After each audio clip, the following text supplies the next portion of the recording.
In this video, I'm going to be talking about how to start a dry fast. And funny enough, I'm actually in the middle of a dry fast right now. I'm about 26 hours, no food, no water, and it's actually been a hard dry fast because I haven't showered or really touched any water.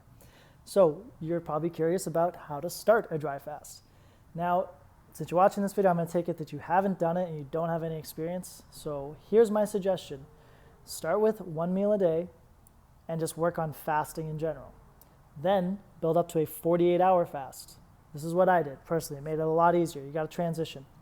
Now, if you're watching someone like Cole Robinson, snake diet, he's going to tell you to just dive right into it. 48s, 72s.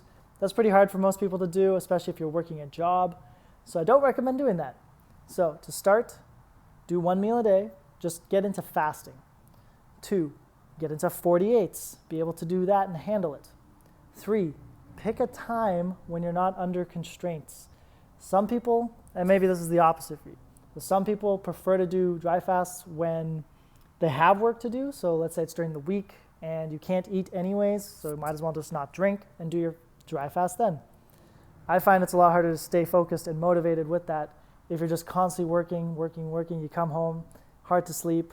It's not the most realistic thing to do, especially if you're a beginner. What I'd suggest is do the weekends.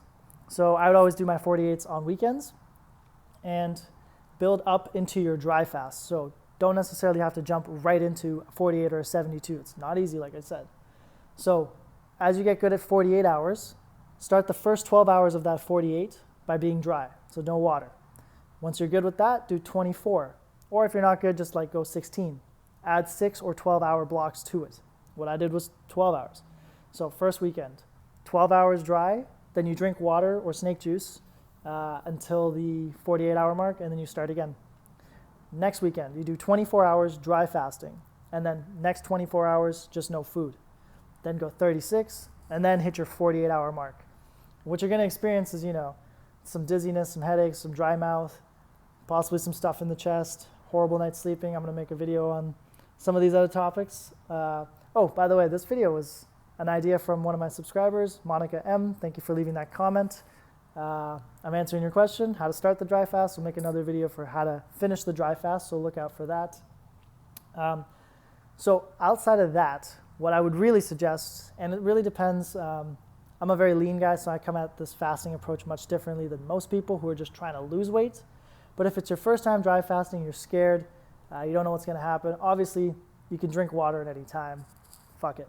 But to prepare yourself, drink lots of water.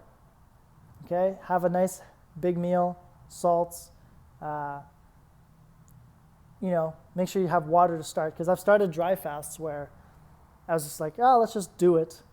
But I didn't load water first. And then 2 hours later, I'm thirsty and dying of it.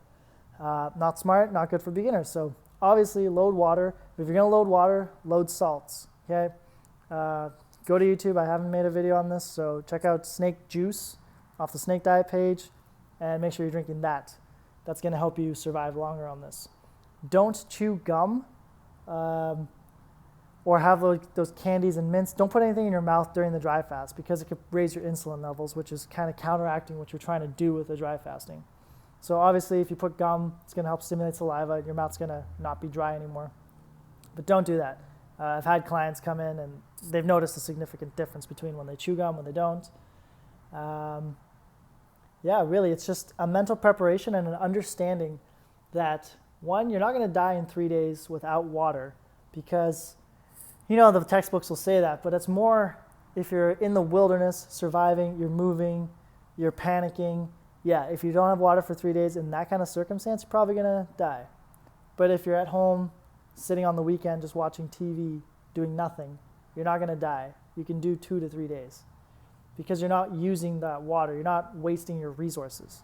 If you're going to go sit in a sauna, work out hard, sweat your nuts off, yeah, it's going to be a lot harder to do your first dry fast or any dry fast for that matter.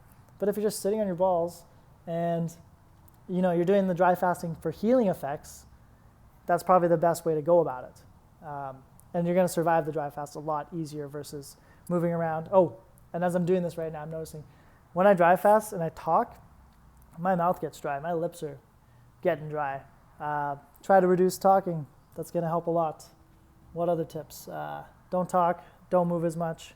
Obviously, as you get more experience with this, it becomes a lot easier. Your body becomes more used to it. Like I could go do a workout right now. It'll be totally fine. I'll feel great. But it really, again, depends. Like if you're like me, you're trying to gain weight and you can just eat as much as you want, fine. Harder if you're overweight and you're just trying to cut. So 2 mindsets you have to really keep, and then I'm going to end this video. So number 1 is if you're fat, overweight, you don't need to eat. That fat is fuel. It's not there for looks. It's not there for anything. It's like you're carrying a fridge on your back, right? Your body has the food, and even in that fat, there's water. Your body's accessing that water. So you don't need to eat mentally. Your mind is going to be playing tricks on you. This is very important. It's a mind game. Your body wants to survive, okay? So what you initially think you're going to do versus what's happening in the moment during a dry fast is much different because your body is sending you signals, hey, why aren't we eating? We're used to eating every 3 hours or whatever. Why aren't we drinking? We're used to drinking. And it's going to send that. It's survival signals. It has to do that. If it didn't do that and you didn't get those signals, you'd never eat, you wouldn't drink, and you would die. It just makes sense. So just be aware that the mind is playing tricks on you. And number 2 is there's a huge difference between fasting and starvation. Fasting is a choice. You know, if you're watching this, you're probably first world, you have internet access, you have food, that kind of thing is taken care of you, for you.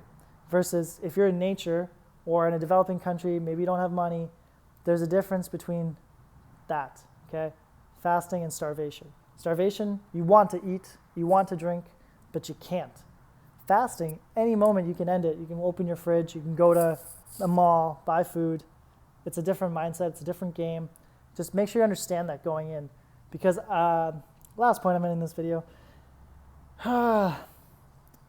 even with all the fasting experience I have, if I'm forced into fast and I wasn't prepared, and it's like, oh shit, I can't eat for 4 more hours, it's a lot harder because now I'm in a starvation mode where I haven't eaten, I haven't planned, this isn't going according to what I wanted.